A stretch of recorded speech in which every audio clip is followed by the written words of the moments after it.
ምክንያቱም መጥፎ ነገር በመልካም ሰዎች ላይ የሚደርሰው መከራና ስቃይ የመልካም ሰዎች ቋሚ መገለጫና የተለመደ መታወቂያ ስለሆነ ወዳጆቼ የኔ እህት የኔ ወንድም እግዚአብሔር አምላክ በስቃይ ስለሚደሰት አይደለም። ቺም እንደሚባለው ሙዚቃ መሳሪያ በንፋስ ሞገድ ውስጥ ሙዚቃ እንደሚፈጥር እንደሚያሰማ እንዲሁ በአንተ ስቃይ ውስጥ የሚሰራ የሚሆን የሚደረግ ነገር ስላለ ነው። ስለ መልካምነታቸው የተረጋገጠው በህይወታቸው ባለፈው መልካም ባልሆነ ጉዳይ ነው። አስፈላጊነታቸው የተረጋገጠው በህይወታቸው ባለፈው አላስፈላጊ ጉዳይ ነው።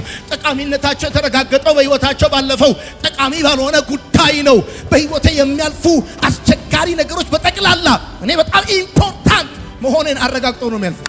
ነገሬን ለማጨናገፍ የሞከሩ ያስሞከሩ አብዷል ብሎ የተዘባበቱብኝ ብዙ ክስ ሲደርስብኝ የሸሹኝ አሳልፎ የሰጡኝ ሰዎች ሁሉ እያዩ እግዚአብሔር አንድ ባንድ ነገሬን ይሰራል።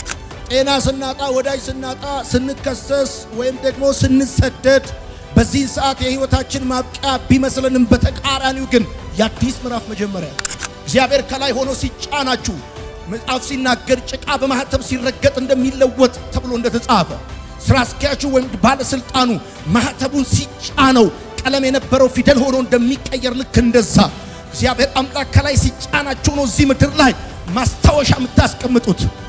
ማስታወሻ የማይፋቅ ማስታወሻ የምታስቀምጡት።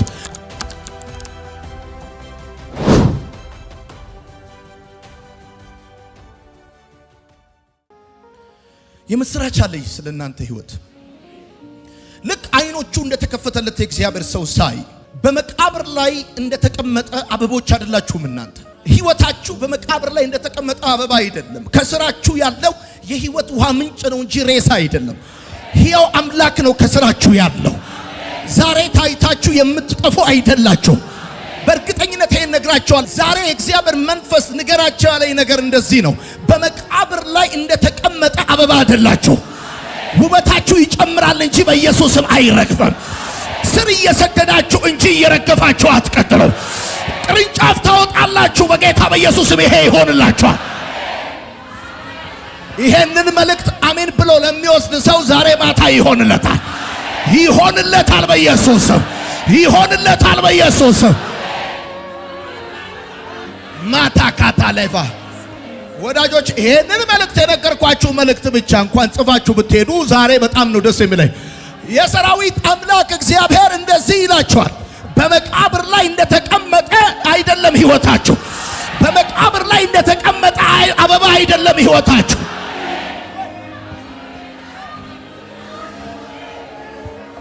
ኑሯችሁ፣ ትዳራችሁ፣ መውጣት መግባታችሁ ማስተዛዘኛ አይደለም ብራዘር።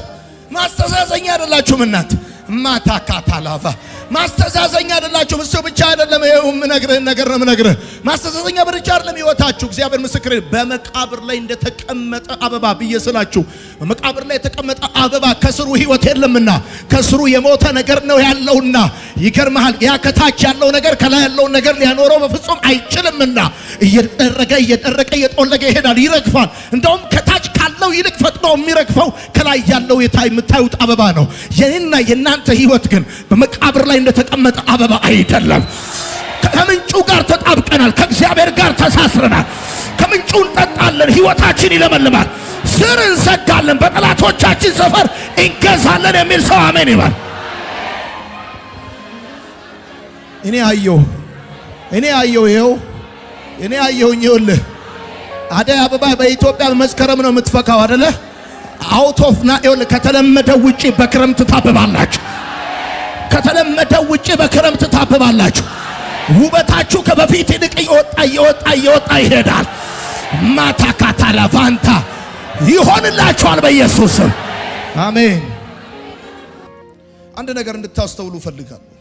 ለምንድን ነው መጥፎ ነገር በመልካም ሰዎች ላይ የሚደርሰው? ምክንያቱም መጥፎ ነገር በመልካም ሰዎች ላይ የሚደርሰው መከራና ስቃይ የመልካም ሰዎች ቋሚ መገለጫና የተለመደ መታወቂያ ስለሆነ ነው። መከራና ስቃይ የመልካም ሰዎች ቋሚ መገለጫና የተለመደ መታወቂያ ስለሆነ ነው። ከእያንዳንዱ በህይወታቸው መልካም አሻራ አሳርፈው ከሄዱ ሰዎች ጀርባ ብትመለከቱ በጨለማው ላይ ብርሃን፣ ለረሃቡ ጥጋብ፣ ለብዙ ለደከሙ ሰዎች ብርታት የሆኑ ሰዎችን ብትመለከቷቸው ቋሚ አድራሻቸው የተለመደ መታወቂያቸው መከራና ስቃይ ነው። በመከራና በስቃይ ውስጥ ያላለፉ በህይወት ላይ የማይረሳ አሻራ ትተው ያለፉ ሰዎች የሉም። ወዳጆቼ፣ የኔ እህት፣ የኔ ወንድም፣ እግዚአብሔር አምላክ በስቃይ ስለሚደሰት አይደለም። ቺም እንደሚባለው የሙዚቃ መሳሪያ በንፋስ ሞገድ ውስጥ ሙዚቃ እንደሚፈጥር እንደሚያሰማ እንዲሁ በአንተ ስቃይ ውስጥ የሚሰራ የሚሆን የሚደረግ ነገር ስላለ ነው። ስለማይችል አይደለም፣ ስለማያውቅ አይደለም፣ ስለማይወድ አይደለም። ወዳጆቼ፣ መከራና ስቃይ የመልካም ሰዎች ቋሚ መገለጫ የተለመደ መታወቂያቸው ነው። በህይወታችሁ በጣም አነጋጋሪ የሆኑ ሰዎችን ገጥሟችሁ የሚያውቁ ከሆነ በህይወታችሁ በጣም ኢንስፓየር የሚያደርጉ ለዚህ ምድር ለውጥ ምክንያት የሆኑ ሰዎችን ብታገኟቸው በቆዳቸው ላይ አንድ የስቃይና የመከራ ጠባሳ አታጡባቸው።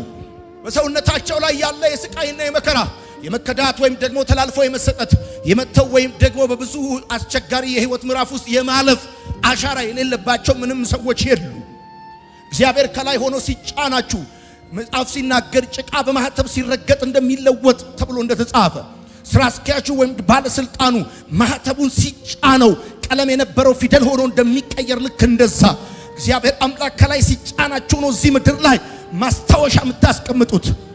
ማስታወሻ የማይፋቅ ማስታወሻ የምታስቀምጡት አለት ላይ መልእክት የሚያደርጋችሁ ህይወት ላይ እግዚአብሔር አምላክ መልእክት የሚያደርጋችሁ። መከራና ስቃይ የመልካም ሰዎች ቋሚ መገለጫ። በህይወቴ በጣም ኢንስፓየር የሚያደርጉኝ የቤተ ክርስቲያን መሪዎች በተገልጋዮቻቸው ያልተከዱ፣ ያልተከሰሱ፣ ያልተሰደዱ አጋጥሞኝ አያውቅም። ውጤቱን ብቻ ሳይሆን ውጤቱ የሚገኝበትን መንገድ ማወቄ በማልፍባቸው መንገዶች ውስጥ እንባና ለቅሶ ምሬትና ሐዘን ብቻ ሳይሆን ትምህርት እንድሰራ ምክንያት ሆነውኛል። መከራና ስቃይ ጋር አረፍ ያላሉ መከራና ስቃይን ያልጎበኙ ምንም መልካም ሰዎች በምድር ላይ የሉ።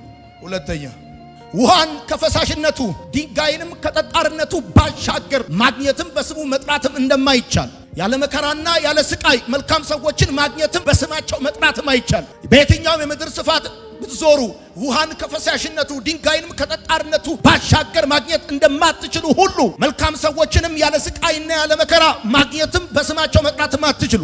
ታላላቅ ሰዎች ታላቅ የሚል ስም ይወጣላቸው። መልካም ሰዎች መልካም መሆናቸው የተረጋገጠው በሕይወታቸው ባለፈው መልካም ያልሆነ ጉዳይ ነው። መልካም ሰዎች መልካም እንደሆኑ የተረጋገጡት፣ መልካም ሰዎች ጠቃሚ ሰዎች፣ በጣም አስፈላጊ ሰዎች አስፈላጊ እንደሆኑ ጠቃሚ እንደሆኑ መልካም እንደሆኑ የተረጋገጠው በሕይወታቸው ባለው አላስፈላጊ ጉዳይ ነው። በሕይወታቸው ባለፈው አላስፈላጊ ጉዳይ ነው። መልካምነታቸው የተረጋገጠው በሕይወታቸው ባለፈው መልካም ባልሆነ ጉዳይ ነው። አስፈላጊነታቸው የተረጋገጠው በሕይወታቸው ባለፈው አላስፈላጊ ጉዳይ ነው። ጠቃሚነታቸው የተረጋገጠው በሕይወታቸው ባለፈው ጠቃሚ ባልሆነ ጉዳይ ነው። በሕይወቴ የሚያልፉ አስቸጋሪ ነገሮች በጠቅላላ እኔ በጣም ኢምፖርታንት መሆኔን አረጋግጠው ነው የሚያልፉት።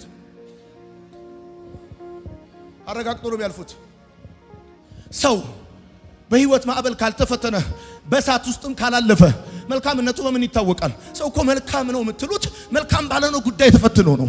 ሰው እኮ ጠቃሚ ነው የምትሉት ጠቃሚ ባልሆነ ጉዳይ ውስጥ አልፎ ነው። ስለዚህ ምላችሁ ፈልጌ ነው ውሃን ከፈሳሽነቱ ድንጋይንም ከጠጣርነቱ ባሻገር ማግኘትም በስሙ መጥራትም እንደማይቻል ልክ እንደዚሁ ያለ ስቃይና ያለ መከራ መልካም ሰዎችን ማግኘትም በስማቸው መጥራትም ይለያያል።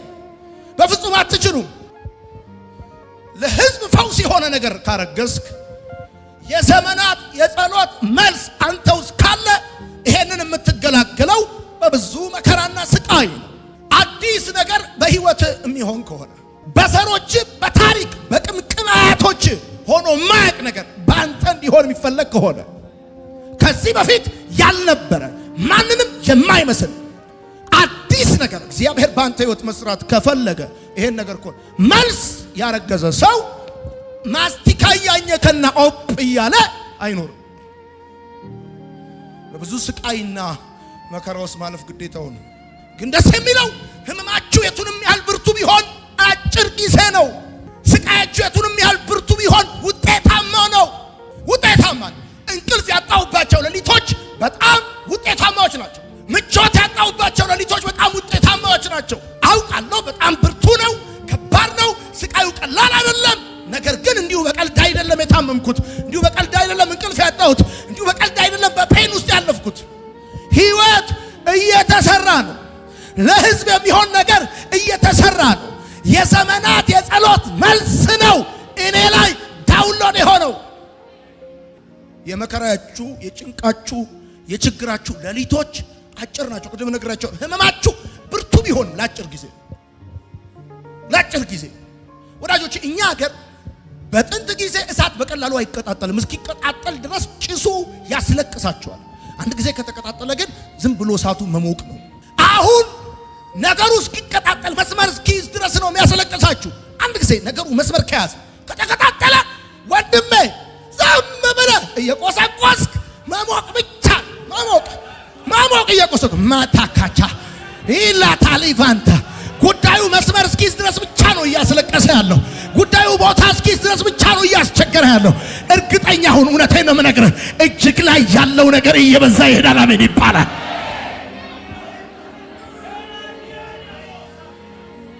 እየበዛ ይሄዳል። ወዳጆቼ let me tell you ባደረገላችሁ ነገር ያደረጉባችሁን እየረሳችሁ ነው መኖር ያለባችሁ። መከራና ስቃይ የመልካም ሰዎች ቋሚ መገለጫ፣ የተለመደ መታወቂያ አለቀ። ምን ሊመጣ ከዚህ በላይ ምንም አይመጣም። ምን ይመጣል? ነገሬን ለማጨናገፍ የሞከሩ ያስሞከሩ፣ አብዷል ብሎ የተዘባበቱብኝ፣ ብዙ ክስ ሲደርስብኝ የሸሹኝ፣ አሳልፎ የሰጡኝ ሰዎች ሁሉ እያዩ እግዚአብሔር አንድ ባንድ ነገሬን ይሰራዋል። በረም ስማ፣ እዚህም ካለ ውጭም ካለ የኔን ጉዳይ ለማጨናገፍ የሞከርክ ያስሞከርክ፣ ለቋል ብለህ የተዘባበትክ ልትኖር ትችላለህ። የራስ ጉዳይ አስማሚያው ጥሩ አይደለም ብሎ የሸሻ አለ፣ አሳልፎ የሰጠ አለ። ይሄ ነገር በጠቅላላ የስሜ መጠሪያ፣ የማንነቴ መገኛ። ትልልቅ ጀነራሎች፣ ትልልቅ የሀገር መሪዎች፣ ትልልቅ ተጽዕኖ ፈጣሪዎች በጣም በሚገርም ሁኔታ ነገራቸው እንዲጨነግፍ ተሞክረዋል። መሞከር ብቻ አይደለም፣ በቅርብ ሰዎች ነው የተሞከረው። መሞከር ብቻ አይደለም፣ እነሱም ባይሞክሩ ወይ በሌሎች አስሞክረዋል። እሱ ብቻ አይደለም፣ ተላልፈው ተሰጥተዋል። ለምን ነው ሰዎች አሳልፈው የሰጡኝ ምናምን አትበል። ለምን ነው የሸሹኝ አትበይ። ታሶ እኔ ይሄን ዲዘርቭ አላረግም፣ ይሄንን እኔ አይገባኝም ምትይ ሴታለሽ እዚህ ውስጥ እግዚአብሔር እንደዚህ ይልሻል። በሚገባውና በማይገባው ሳይሆን በገባው ነው ይልሻል። ለምሳሌ ህይወት ባገባ አይደለም በገባው። 40 ዓመት በትዳር ኖሮ ያልገባው ሰው አለ፣ በ4 ዓመቱ የገባው ሰው። ለምትይሉ ሁሉ ጊዜ ባደረገላችሁ ነገር ያደረጉባችሁ ነገር እርሱ። ወዳጆቼ እንደዚህ ብላችሁ ጻፉ። ያለ ምጥ የተወለደ ያለ ስቃይ የተወለደ ምንም ነገር የለም። ህይወት ያለው ነገር እንዲወለድ ምጥ ያስፈልጋል፣ ስቃይ ያስፈልጋል። ለምን መሰለሽ? በጣም እግዚአብሔርን የምትፈሪና ጌታን የምትወጂ ሰው ሆነሽ እያለ መጥፎ ነገር የደረሰብሽ because አዲስ ህይወት ነው እየተሰራ ያለው። ያለ ምጥ የተወለደ ነገር የለም። ያለ ምጥ የተፈጠረ ነገር የለም። የሚወለደው ብያቸዋለሁ ቅድም ትውልድ ነው። ትውልድ እንዲወለድ ጤና ማጣት አለ። ጻፉ።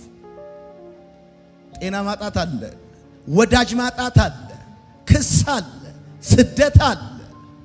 ትውልድ እንዲወለድ ህይወት እንዲፈጠር ጤና ስናጣ፣ ወዳጅ ስናጣ፣ ስንከሰስ ወይም ደግሞ ስንሰደድ በዚህ ሰዓት የህይወታችን ማብቂያ ቢመስልንም በተቃራኒው ግን የአዲስ ምዕራፍ መጀመሪያ ነው። በማንኛውም የህይወት ገጽታ ከልደት በፊት ምጥ አለ፣ ከመክበር በፊት መገፋት አለ፣ ከመውጣት በፊት መውረድ አለ፣ ከማግኘት በፊት ማጣት አለ። በየትኛውም የህይወት ገጽታ ከልደት የሚቀድመው ምጥ ነው። ከልደት የሚቀድመው ስቃይ ነው። ስለዚህ ምነግርህ ይሄንን ነው። ከመክበር በፊት መገፋት ነው ያለው፣ ቦታ ማጣት ነው ያለው። ለህዝብ የሚሆን ነገር ውስጥ ካለ የዘመናት የጸሎት መልስ ካረገዝክ ይሄ ጉዳይ እንዲሁ በቀላሉ አይሆንም። በብዙ መከራና ስቃይ ነው የሚሆነው። ለምንድን ነው የምትሉ ሰዎች ቋሚ አድራሻው ነው። ቋሚ አድራሻው ነው። ለምንድነው የምትሉ ሰዎች ስም እዛ ነው የሚሰራው። እንዴ ጀነራል የሚለው ስም ውትድርና ቤት እንደሚሰራ ጦርነት ላይ እንደሚሰራ ልክ እንደዛው ስም እዛ ነው የሚሰራው። እይታ ውስጥ ነህ ይሉና እኔ በነበርኩበት ሀገር አንድ ቻይና ሳይክል ይሰጠዋል ሂድ ይለዋል። ስትመለስ እይታ ውስጥ ነው የተባልኩ ሰውዬ እግዚአብሔርን አይቼው መጣሁ ነው የምትለው እንጂ እንዲህ ዝም ብለህ እይታ ምናምን ጀነራል እዛ ነው የሚሰራው። ስማ እንቅልፍ ካሳጣ መድኃኒዓለም እንድጸልይ ፈልጎ ነው። አለቀ። ዲፕሬሽን ውስጥ ገብታ አይደለም። ለኔ እንደዚህ ነው ማነበው። ዝም ብለህ ሳይካትሪስት ይሄኝ ምንም እየተኛው አይደለም ካልክ እንዴ ዳዊት እኮ ብሏል። እኔም ተኛው አለ እኮ። ሰውየው እኮ ከቤተ መንግስት ወጥቶ ካልጋው ላይ ወርዶ ምድረ በዳ ላይ ላክ ድንጋይ ተንተርሶ ይተኛል። ሰው ጉዳዩ አይደለም እንዴ። ለሚወዳቸው የጣፈጠ እንቅልፍ ሰጣቸው። ባክ አትበለ መኪናም ተደግፈ ባቡር ላይ ሁሉ ሄደ ፌርማታ ሁሉ ያልፍ ይችላል። እና ታዲያ ከመሬት ተነስተ በደም ስማኝ። ለምን ነው መልካም ሰዎች መጥፎ ነገር የሚደርስባቸው? ቋሚ አድራሻቸውና የተለመደ መታወቂያቸው ስላለ ነው። ስቃያችሁ ውስጥ ዘራችሁን የምታዩበት የደስታ ቀን ስላለ አዲስ ህይወት እየተሰራ ስለሆነ አዲስ ህይወት እላለሁ። እኔ እንደዚህ አላለሁ።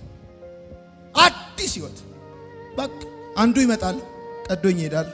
ሊያዋልደኝ ነው ማለት በቃ። የኔ አዋላጆች ደግሞ ብዙ ናቸው፣ በጣም ብዙ ናቸው።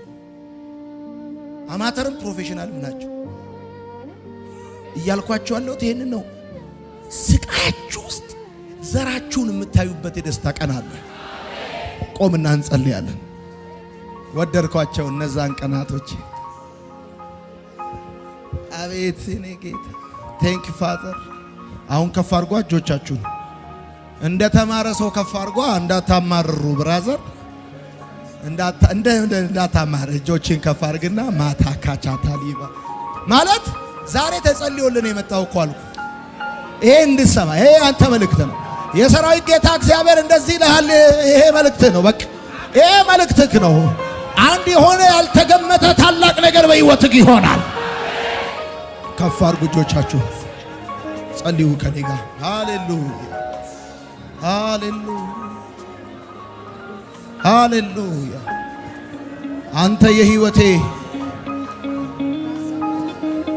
ሰራተኛ፣ አንተ የሕይወቴ ዲዛይነር፣ አንተ የሕይወቴ መሐንዲስ፣ አንተ የሕይወቴ ባለቤት። አጠገባቸው ያለውን ሰው ያዙትና የሚወለደው ትውልድ ነው በሉት። ትውልድ እንዲወለድ በሉት። ወይም ትውልድ ሲወለድ ጤና ማጣት አለ፣ ወዳጅ ማጣት አለ፣ ክስ አለ፣ ስደት አለ። ይሄ ሁሉ ነገር ግን የህይወት ማብቂያ ሳይሆን የአዲስ ምዕራፍ መጀመሪያ ነው። የአዲስ ምዕራፍ መጀመሪያ ነው። የአዲስ ክብር መጀመሪያ ነው። የቅባት መጀመሪያ ነው። ሃሌሉያ!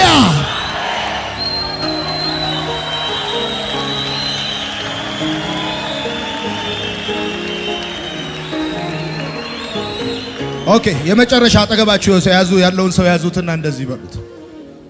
እግዚአብሔር ባደረገልህ ነገር ሰዎች ያደረጉብህን ነገር እየረሳ ኑር በሉት። በፍጹም በሉት ቂመኛ እንዳትሆን። ካደረጉብህ ያደረገልህ ይበልጣል።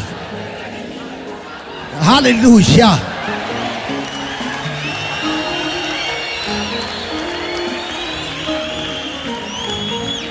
የመጨረሻ አሁንም ያዝ። ሌላ ሰው ያዙ፣ ቀይሩና ሌላ ሰው ያዙ። በየትኛውም የህይወት አይነት በሉት ከልደት ምጥ ይቀድማል በሉት። ከመክበር መገፋት ይቀድማል። ከመውጣት መውረድ ይቀድማል። ስለዚህ አሁን ያለው ነገር የሚመጣውን ሰራተኛ እንጂ መንገድ ጠራጊ እንጂ መኖሪያ አይደለም ማለት። ሊመጣ ያለ ክብር አለ። ሊሆን ያለ ነገር አለ። ሊሆን ያለ ነገር አለ። ሃሌሉያ ሃሌሉያ። እናመሰግንሃለን፣ እናከብርሃለን። በማዕበል ውስጥ የተረጋጋ ማንነት እንዲኖረን ስቃያችንን በልዩነት እንድንረዳ አንተ በቃል በኩል ወደኛ ስለመጣ እናመሰግንሃለን፣ እናከብርሃለን። አናማርርም፣ ግራም አንጋባም። ዊኖ ድንቅ አባት አለን። አንተን የመሰለ ድንቅ አባት አለ። ሃሌሉያ። እናመሰግናለን።